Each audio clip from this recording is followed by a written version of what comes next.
अभी आप प्रेमानंद महाराज जी सत्संग सुनने जा रहे हो, सत्संग को पूरा जरूर सुनिएगा और एक भी पॉइंट को उनको बिल्कुल स्किप मत कीजिएगा और पूरा जरूर सुनिए सत्संग को। चलिए सत्संग शुरू करते हैं। कोई भी भय आसपास आ ही नहीं सकता, यहां तक कि नरक का भी भय खत्म हो जाता है जो भगवान की शरण में है। महापापी भी पुण्यात्मा महान भक्तों के समान वो उत्तम गति को प्राप्त हो जाता है जो भगवान की शरण में हो जाता है। पर ये जो भोगों का आश्रय लिए हुए हैं, मनमानी आचरण कर रहे हैं, ये कभी उस अभय को जान ही नहीं सकते कोई अभय पद है क्या। इनको तो कदम कदम पर शोक, भय और दुख की प्राप्ति होगी। कोई बचा नहीं सकता जो भोगों में लगे हैं, मनमानी आचरण कर रहे हैं। अगर निर्भय होना चाहते हो, परम सुखी होना चाहते हो, तो भगवान के शरणागत हो जाओ। सारे जगत को अभय दान देने वाले भगवान है। भगवान का एक प्रण है, ममपन शरणागत भयहारी। जो मेरी शरण में आ गया उसके भय का मैं नाश कर देता हूं। साधना में अवस्था मन की मानी जाती है कि आप कितने अच्छे साधक हैं। यदि आपका मन भगवदाकार है, हर समय भगवत चिंतन चल रहा है, आपके स्वप्न भागवती का रहे हैं, आपके विचार भागवतिक हैं, तो आपकी अच्छी साधना हो रही है। और यदि आपके स्वप्न गंदे आ रहे हैं, क्योंकि स्वप्न में मन का ही सारा खेल होता है, और आपकी चिंतन वृत्ति वासनात्मक चल रही, तो अभी साधना का प्रभाव मन पे नहीं पड़ा है। जिसका मन हर समय भगवत चिंतन करता रहता है, वो जीते जी जीवन मुक्त हो जाता है, अनुभव होता है। जैसे किसी ने कहा कि हमें कैसे पता चलेगा कि हमारा काम हो गया है, तो जैसे आप भोजन पा लेते हैं तो किसी दूसरे से गारंटी थोड़ी लेनी होती कि हम छक गए हैं क्या, आप जरा बताना हम छक गए हैं क्या। नहीं, अपने हृदय में आ जाता है कि अब मैं तृप्त हो गया। ऐसे ही अपने हृदय में आ जाता है कि मेरा काम हो गया, अब मेरा जन्म नहीं होगा। ये हृदय में आ जाता है, अपने आप अनुभव में आ जाता है। जब स्वरूप बोध होता है तो किसी और से सलाह थोड़ी लेनी होती है, वो अपने आप अनुभव में आ जाता है। हां, यदि गुरुदेव का वर्ण नहीं किया है तो फिर आपको किसी न किसी गुरु से प्रमाणित करवाना पड़ेगा। और अगर गुरुदेव का वर्ण किया है तो वही मंत्र, वही नाम, वही गुरु शरणागति आपको अंदर से पुष्ट कर देगी कि आपका काम हो गया है। विषय चिंतन करता हुआ मन विषय आसक्ति को प्राप्त होता है। विषय आसक्ति को प्राप्त हुआ मन बार बार जन्म, मरण और नरक को प्राप्त होता है। बस ये विषय चिंतन हटाना ही प्रमुख कर्तव्य साधना का है। बार बार मन को विषयों से हटा करके प्रभु के नाम में लगाओ, प्रभु के रूप में लगाओ, प्रभु की लीला में लगाओ। 3 प्रकार का चिंतन होता है। एक असत चिंतन, जिसे पाप कहते हैं, जिसे अशुभ चिंतन कहते हैं। एक सत चिंतन, जिसे पुण्य कहते हैं, जिसे शुभ चिंतन कहते हैं। और एक भगवत चिंतन। पाप चिंतन, अशुभ चिंतन, पुण्य चिंतन, शुभ चिंतन, ये दोनों संसार में बांधने वाले हैं। संसार से मुक्त नहीं हो सकते शुभ चिंतन करके। पुण्य का प्रताप आपको देवलोक आदि के भोग भुगा सकता है, भगवत प्राप्ति नहीं। लेकिन भगवत चिंतन से आपके शुभ अशुभ दोनों का नाश होकर भगवत प्राप्ति हो जाएगी। अब आप देखो अपने मन में कि अधिक समय आपका भगवत चिंतन होता है, शुभ चिंतन होता है, कि पाप चिंतन होता है। प्रारंभ में तो सपोर्ट करने के लिए कहते हैं मन लगे ना लगे आप नाम जप करो, लेकिन जब उसकी कसौटी होती है भक्त की, तब मन ही से होती है। अगर मन आपका पाप चिंतन कर रहा है, अशुभ चिंतन कर रहा है, स्वप्न गंदे आ रहे हैं, अभी आपके ऊपर रंग नहीं चढ़ा भक्ति का, भजन का रंग नहीं चढ़ा। जब शुभ और अशुभ दोनों चिंतन छूट जाए, केवल भगवत चिंतन हो। असत चिंतन, अशुभ चिंतन तो साधक का होने ना पावे, ऐसे बचावे। क्योंकि जितना अशुभ चिंतन होगा वो आपको भ्रष्ट करेगा, पक्का करेगा। अशुभ चिंतन से तो भयभीत हो जाओ। जहां पाप का चिंतन, गंदी बातों का चिंतन हो, भयभीत हो जाओ, पुकारो प्रभु को, राधा राधा राधा राधा। बुरा, धनी, निर्धन, दुखी, सुखी आदि आदि बहुत सा प्रपंच है, इसे हम अपने दिमाग में बैठा लिया है। जब तक आप ये प्रपंच नहीं छोड़ोगे तब तक आपको सुखी कोई कर ही नहीं सकता। क्योंकि दुखालयम नाशवान संसार का तो तुमने अस्तित्व रखा है। वो कह रहे हैं मात्रा स्पर्शास्तु कौन्तेय शीतोष्ण सुख दुखदा आगमा पाइनो अनित्यास्तास्ति अंधेरा छे। और आपने अभी यहाँ तक वीडियो देख चुका है, रमण महाराज से सुन लिए हो अभी यहाँ तक, तो आपको नॉलेज जरूर मिला ही होगा कैसे कैसे रमण महाराज जी अपने विचारों को दूसरे सामने व्यक्त करते, कैसे क्वेश्चन पूछे गए हैं, क्वेश्चन नहीं पूछे गए, आपको इन सबको नॉलेज जरूर मिला होगा। और इसको नॉलेज को आपको कुछ नॉलेज मिला होगा तो प्लीज़ इस चैनल को सब्सक्राइब कर दीजिएगा और वीडियो को आगे बढ़ाते हैं। चलिए किया मैंने वो संभाला। ध्यान रखना है, बहुत सूक्ष्म बात है, आम के अंतर्गत की। जब सूर्य का तेज उन्हीं से मिला है, सूर्य को, चंद्र को उन्हीं से मिला है, आकाश को जो शब्द मिला उन्हीं से मिला है, अग्नि में जो दाहिका शक्ति उन्हीं से मिली है, तो आप में जो कुछ सद्गुण है, जो सामर्थ्य, वो किससे आई है? अरे इन बड़ों बड़ों को उन्हीं से मिली है, तो आपको भी उन्हीं से मिली है। स्वीकार कीजिए।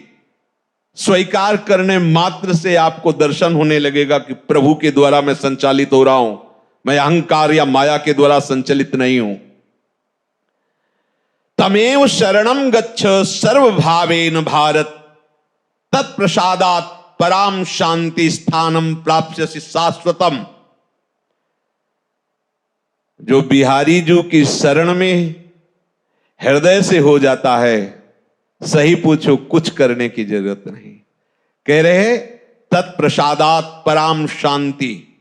इसीलिए हम सावधान करते रहते, किसी का भरोसा ना होने पावे। नहीं, अपने पास कोई तपस्या बल वृत्ति, साधना बल वृत्ति नहीं है, हम सब केवल एक कृपा के आश्रित हैं।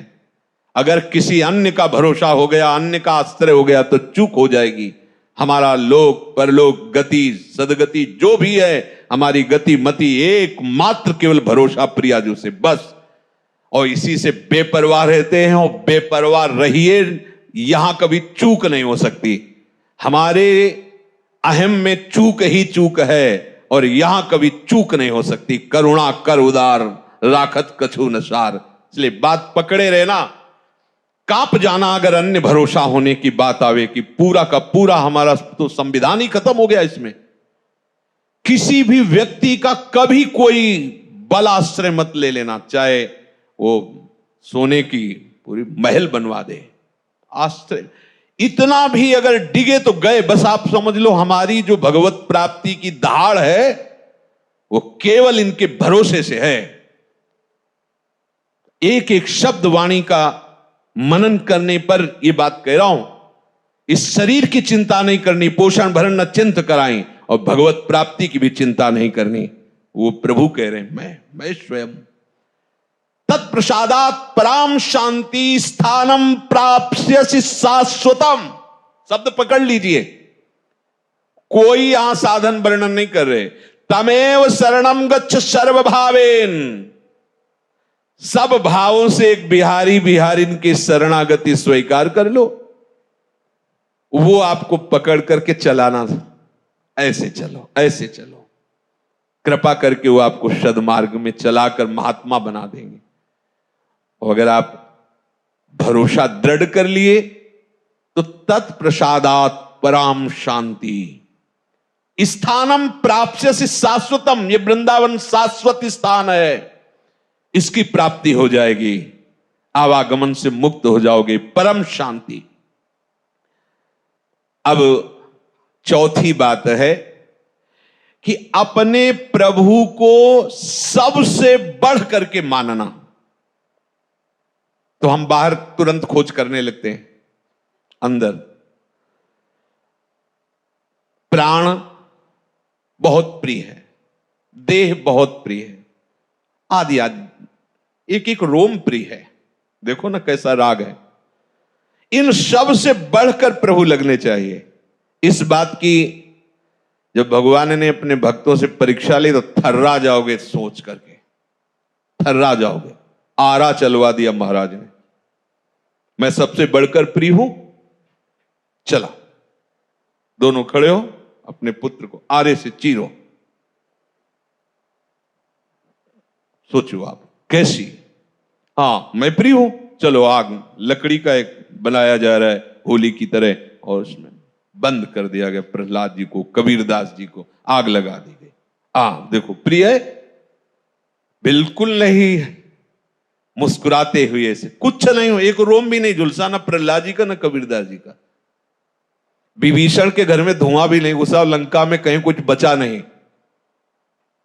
कर तुम अकर तुम मन था, कर तुम सर्व समर्थ प्रभु, इनसे बढ़कर कुछ नहीं होना चाहिए। देखो बातें करते हैं अपने लोग, मेरी प्राण प्यारी प्रियाजू, मेरे जीवन सर्वस्व प्रियाजू, जब प्राणों पे कुछ आती है तो भूल जाते हैं प्रियाजू को। अब किसी तरह ये ठीक होना चाहिए। क्यों ठीक होना चाहिए? और बिगड़ जा, तेरे सहारे। अरे बोले साधन, साधन क्या है? सर्वे साधन वरिष्ठ चिरम निरा, राधा राधा, मरते दम तक यही हमारी पी पी पी पी पुकारता रहता है पपीहा, इसीलिए उसे प्रेमियों में उदाहरण दिया जाता है। कुछ नहीं, राधा राधा राधा। इसके लिए हम भजन थोड़ी कर रहे हैं, ये हमारा प्रीतम थोड़ी है, इसके लिए जीवन थोड़ी समर्पित है। जीवन तो जीवन के लिए समर्पित, हमारे जीवन श्यामा श्याम। चौथी बात, अपने आराध्य देव से बढ़कर कुछ नहीं होना चाहिए। देखो क्या है आपके पास? बहुत कुछ है, बस आराध्य देव नहीं है और सब कुछ है। देख लो, आराध्य देव सबसे बढ़कर के है। कुछ देव भक्तों की देखो दशा देखकर, स्थिति देखकर लगता है फांसी का फंदा गले में है, पीछे से पशुओं की तरह उनको बलात् घसीटते हुए ले जा रहे हैं। एक बार विट्ठल जी से आंख मिला लेना तो फिर फांसी पे चढ़ा देना, आप राजी हो बस। मृत्यु उनके लिए खिलौना है। सबसे बढ़कर प्रभु को मानना यह है प्यार। खाल खींच दी गई शरीर की, मार कोड़ो, हरि बोल। अपने में अपनापन देह का है, भोगों का है, कहां प्रभु का है? अगर प्रभु का है तो फिर परेशानी क्या है? सारी परेशानी तो देह राग में होती है। सही दवाई मिल जाए, अनुकूल आदमी मिल जाए, अनुकूल वास मिल जाए, अनुकूल परिस्थिति क्यों मिल जाए? सबसे प्यारे तो प्रभु है, उनका स्मरण कर रहे हैं। जो चाहे जैसा चाहे वो व्यवहार करवावे। अब तो ये वस्तु उनके नाम हो गई, मदन गोपाल शरण तेरी आयो। अब तो आ गए निज चाकर घर जाया, अब जैसे रखो जैसे। ये बहुत काम की बात है अपने लिए। प्रभु से बढ़कर हमें कोई और प्यारा नहीं होना चाहिए। अगर ये बात है तो कभी विस्मरण कैसे हो सकता है? क्योंकि जो बहुत प्यारा है उसी की तो याद आती रहती है। क्या परवाह, सब परेशान है देह भाव को लेकर। हम भजन करना चाहते हैं पर भजन नहीं कर पा रहे। कैसी चाहत है? तुम्हें भूख लगती है, तुम ऐसा बोलो कि भूख लगती पर मैं भोजन नहीं कर पाता, प्यास लगती पर मैं पानी नहीं पी पाता। तो आप बोलो फिर ऐसा कि भजन करना चाहता हूं पर नहीं कर पाता, तो मानो। लेकिन भोग भोगना चाहते हो तो भोग लेते हो, भूख लगती है तो भोजन का, और पानी तो पानी, लेकिन भजन तो कैसी चाहत तुम्हारी? केवल व्यर्थ की बातें। प्रेम मार्ग में प्रीतम एक ही चुना जाता है, अनेक नहीं। समस्त प्रियतमों के प्रीतम हमारे प्रिया प्रीतम है। इनका वर्ण कर लिया, अब अपनी कोई परवाह नहीं रहनी चाहिए। आगे कह रहे हैं, जिसने पांचवी बात स्वीकार कर ली वो प्रपंच से बहुत ऊपर उठ गया। अब कोई प्रपंच का प्रभाव उसके ऊपर नहीं पड़ेगा। पांचवी बात है अपने प्रभु पर पूर्ण विश्वास करके निश्चिंत हो जाना। ये खास बात आ गई। पर ये एक बात नहीं, पीछे चार और बातें हैं, पकड़ते रहना। क्योंकि अपने लोग क्या है ना कि जो ऐसे कर दी और ऐसे पकड़ के फिर बोलने लगते हैं। आपने सत्संग में कहा था जो कराते हैं सब प्रभु कराते हैं, फिर आप हमें डांट क्यों रहे हैं? तो पीछे और उसकी भी बात थी ना भाई। कोई बात को आप तभी निर्णय करने के अधिकारी हैं जब आसपास उसके पूरी बात पता हो। आगे की बात नहीं जानते, पीछे की बात नहीं जानते, बीच का शब्द निकाल लिया और आपने सत्संग में कहा था जो कराते हैं प्रभु कराते हैं, तो उसके पहले की स्थिति पढ़ो, सुनो, उसे धारण करो तो आपको भी हृदय में आ जाएगा आप प्रभु कराते। फिर उस स्थिति में जब आओगे तो कोई अपराध बनता ही नहीं, कोई पाप बनता नहीं। जब सब जगह अपना प्रभु दिखाई दे रहा, हर समय प्रभु की स्मृति हो रही, प्रभु के सिवा कोई हमारा है नहीं, प्रभु के सिवा कोई सबसे प्यारा हमारा कोई और है ही नहीं, तो अपराध कैसे बन सकता है? जब शरीर प्यारा है तभी तो अपराध बनते हैं। जब प्रीतम प्यारे हैं तो अपराध नहीं बनता, जगत मंगल होता है उसके द्वारा। जब तक प्रभु पर पूर्ण। और आपने अभी यहाँ तक वीडियो देख चुका है, रमन महाराज से सुन लिए हो अभी यहाँ तक, तो आपको नॉलेज जरूर मिला ही होगा कैसे कैसे रमन महाराज जी अपने विचारों को दूसरे से व्यक्त करते। बच्चे, तुम्हारी पत्नी, तुम्हारा परिवार, उसको देख के तुम रात दिन जलोगे बिना आग के। ऐसे उनके आचरण होंगे, ऐसे उनके अंग होंगे, ऐसे उनके दिमाग होंगे, ऐसा उनका व्यवहार होगा। ये लोलुपता अगर उपासक में या किसी में है तो उसको नष्ट कर देती है। सावधान। तीसरा, यदि आपका अपमान होता है तो आपको उसे सहन करना होगा, उससे आपके पाप नष्ट हो जाएंगे। जो तनिक सा भी अपमान होने पर बहुत क्रोध करके दूसरे का अपकार करने लगता है, ये आपका पतन करा देगा, ये आपको फंसा देगा, हृदय जलेगा, अर्थव्यवस्था नष्ट होगी, पूरा परिवार दुखी होगा। जरा सा अपमान की संभावना में आप किसी से भी भिड़ गए, किसी से भी, वो ये प्रवृत्ति आपका पतन कर देगी। और अगर आप सह गए तो आपका सहना उसके लिए आग बन जाएगा। उमा क्षमा साप होते भारी, तुम्हें दंड देने की जरूरत नहीं, उसका एक कर्म ही उसे दंड दे देगा। आप शांत हो जाइए, आप सत्संगी हैं, आप शांत रहिए। चौथा, निरंतर क्रोध और उसका चिंतन। बैठे बैठे बस द्वेषियों का चिंतन ही हो रहा है, अंदर क्रोध का चिंतन और द्वेषियों का चिंतन ही हो रहा है। द्वेष भरी बातें, द्वेष भरे क्रियाएं, उन्हीं का चिंतन करके जलते रहना क्रोध से।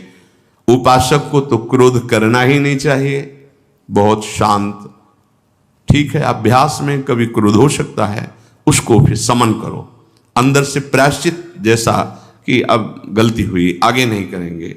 और व्यवहार में भी क्रोध को आप पीना सीखें। अगर बार बार आपका क्रोध प्रकट होता ही रहेगा, आपका स्वभाव बिगड़ जाएगा, आपके पुण्य नष्ट हो जाएंगे और आपका जीवन नष्ट हो जाएगा। देने वाला उतना दे देगा आपको, आनंदित रहो। पैसा खर्चा सब पूरे जीवन का विध्वंस मचा दिया क्रोध ने। कहीं भी आप देखो, किसी से क्रोध करके देखो, फिर देखो तुम्हारा भजन चल रहा है, तुम्हारी वो आनंद वृत्ति है नहीं, जलोगे और वो जलन और गुस्सा दिलाएगी और वो बैठे बैठे जलो नहीं। ये क्रोध जो है, ये चाहे व्यवहार में हो चाहे परमार्थ में, दोनों की हानि करने वाला है। और आश्रित जनों की रक्षा ना करना। अगर कोई भाग कर आपके पास आ गया है, कोई पशु पक्षी या कोई मनुष्य, आपको चाहिए कि अब चाहे हमारे पहले प्राण जाएं, उसकी रक्षा करेंगे। सीवी जैसे तो कोई बिरले ही होते हैं, पर इतना जरूर ध्यान रहे, जैसे कोई पशु पक्षी किसी भय से आपके सीमा के अंतर्गत आ गया है, अब उसकी रक्षा करनी है आपको। अगर आप स्वयं मार देते हैं या मरवा देते हैं, यह आपके सुकृत नष्ट कर देगा, यह आपकी दुर्गति का कारण बन जाएगा। और जो पाप कर्म उत्साहित होकर करते हैं, उपासक को तो बहुत सावधान रहना चाहिए, पर व्यवहार में भी जो नहीं करना चाहिए, अगर वो पाप कर्म आपके द्वारा मन में प्रेरित हो रहे हैं, संकल्प बन रहा है, क्रियाएं हो रही, दुर्गति पक्की, पुण्य नष्ट हो जाएंगे, दुख अशांति बढ़ती चली जाएगी, कभी शांति नहीं प्राप्त कर पाएंगे। ऐसा नहीं कि जो मन में आवे सो करे।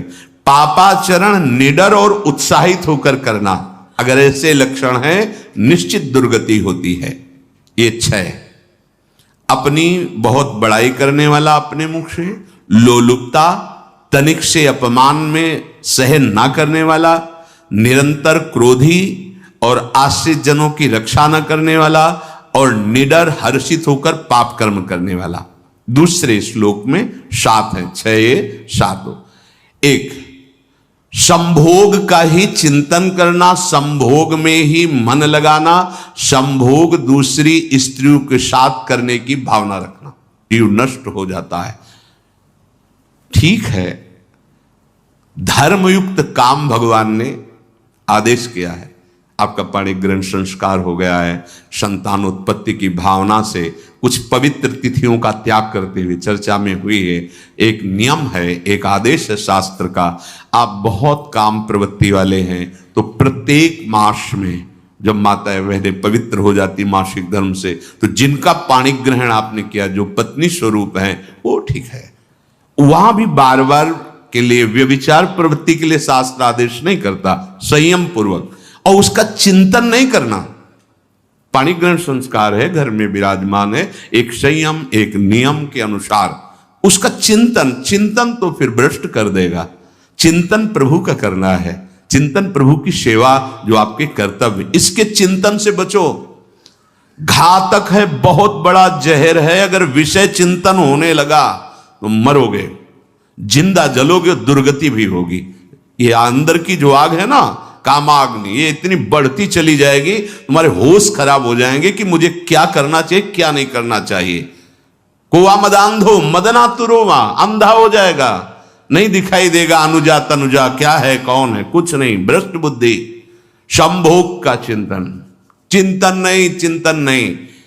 धर्मयुक्त काम आदेश है शास्त्र में। यदि आप प्रवृत्ति मार्ग में हैं तो अपनी पत्नी को जो पाणी ग्रहण स्वीकार किया है, वहां भी पवित्र तिथियों का त्याग करते हुए, एकादशी है, रामनवमी है, नव दुर्गा है, जन्माष्टमी है, राधाष्टमी, जो पवित्र तिथियों का त्याग करते हुए और ऐसे जो मर्यादाएं हैं उसके अनुसार, और कहीं पराई स्त्री के साथ संभोग की बात निश्चित दुर्गति पक्की है। ऐसे ही माताओं के लिए है, स्त्री शरीर के लिए है। यदि वो ऐसी गलत चेष्टा, तो पतिवंचक परपति रति करई, रो नरक कल्पसत परई। ये भोग चिंतन से बचने की चेष्टा कीजिए तो क्रिया से अपने आप बच जाएंगे। विषमता रखने वाला, सबके साथ बर्ताव ऐसा कि मैं बहुत श्रेष्ठ हूं और दूसरे सब नहीं, ऐसा व्यवहार नहीं। सब भगवत स्वरूप हैं, समान व्यवहार। जैसे आपके भोजन है तो जो आप पा रहे हो वही सबको दीजिए। बैठने की व्यवस्था, उठने की व्यवस्था, क्रम बाय क्रम, पर उसको भी नीच भाव से मत देखिए। उस कोटि का उसको प्यार दीजिए, दुलार दीजिए, सम्मान दीजिए। इतनी विषमता ना फैलाते रहें अपने जीवन में कि आप सबके निंदा के पात्र बन जाए। विषमता नहीं, सबको प्यार। हाँ ठीक है, पुत्र का अलग प्यार है, भाई का अलग प्यार है, पिता का अलग प्यार है, पर हमारा व्यवहार प्रीति युक्त होना चाहिए, विषमता भरा नहीं होना चाहिए। अगर हमारे चित्त में विषमता ही रही तो संसार है, प्रभु नहीं है। जीत विषम संसार कीर्ति जग बिस्तरे। जो विषमता पर विजय प्राप्त कर लेता है वही भगवत प्राप्ति का अधिकारी। ये विषमता बहुत बड़ी हानि है। तीसरी बात, अत्यंत मानी होना। जहां आपके प्राण कमजोर होंगे, पुण्य नष्ट होगा, आयुश्री सब नष्ट होना है, ऐसे आचरण करवाएगा गुरुजनों के साथ, महापुरुषों के साथ। ये बहुत नीच प्रवृत्ति है। अत्यंत मान प्रियता, मुझे सम्मान मिले, उत्तम प्रवृत्ति है। सबको मान देना, स्वयं अमानी रहना। चौथा, दान देने की बात कह के मुकर जाना या दान देकर पश्चाताप करना। दे दिया है, बहुत जल रहे हो, दूसरे से वार्ता कर रहे हो कि पता नहीं क्या यार बुद्धि में हो गया, हमने उसको इतना कहा था, उतना दे दिया, क्यों दे दिया, ऐसा ऐसा, मतलब अंदर चिंतन करना, क्यों दे दिया तो दिया। इसके बाद जो आपका ये जलन हो रही, पश्चाताप, सुकृत नष्ट हो रहे हैं। दान देकर पश्चाताप करना या दान देने की बात कह के मुकर जाना। जैसे आपने कह दिया आपको इतना इतना ऐसा, अब आप मुकर गए, ब्याज सहित तुम्हें देना होगा, ये तुम्हारी दुर्गति का कारण बन जाएगा। ऐसे ही नहीं बोलना चाहिए, बहुत होश से। वाणी एक अमोल है, जो कोई बोले जान, ये तराजू तौल के तब मुख बाहर आन। पांचवा, अत्यंत कृपण होना। ना परिवार को सुखी कर पा रहा, ना अपने को सुखी कर पा रहा है। एक एक सिक्का बैंक में जो मर गया। धन की वास्तविक गति यही है कि अपने परिवार को खूब उसकी अनुकूलता प्रदान करो, उसमें से कुछ हिस्सा किसी ऐसे को जिससे तुम्हें बदले में कुछ लेने की भावना ना हो। कोई साधु, महात्मा, गाय, पशु। जो वीडियो देखा है अभी प्रेमानंद महाराज जी सत्संग सुना है, अगर आप प्रेमानंद महाराज जी के बहुत बड़े भक्त हो तो इस यूट्यूब चैनल को सब्सक्राइब कर रहे बिना बिल्कुल मजा नहीं मेरे भाई। तो इस चैनल पे आपको रोज बढ़िया से बढ़िया सत्संग सुनने की कोशिश करेंगे, हम अपने पूरी कोशिश करेंगे बढ़िया बड़े सत्संग सुनने के लिए, जिससे आपके जीवन में परिवर्तन हो सके और अपने दूसरे जीवन में भी हो सके। जिसे शेयर करोगे तो उसके भी जीवन में परिवर्तन हो सके।